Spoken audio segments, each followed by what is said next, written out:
Thailand రాజధాని బ్యాంకాక్లో కాపలా లేని క్రాసింగ్ వద్ద రైలు బస్సు ఢీకొన్న ప్రమాదంలో 3 ప్రాణాలు కోల్పోగా మరో 30 మంది గాయపడ్డారు.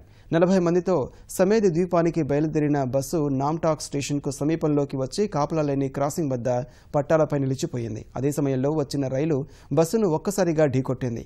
ఈ ఘటనలో డ్రైవర్ అక్కడికక్కడే ప్రాణాలు కోల్పోగా మరో 2 చికిత్స పొందుతూ చనిపోయారు. సంఘటన మొత్తం సమీపంలో ఉన్న సీసీ కెమెరాల్లో రికార్డైంది.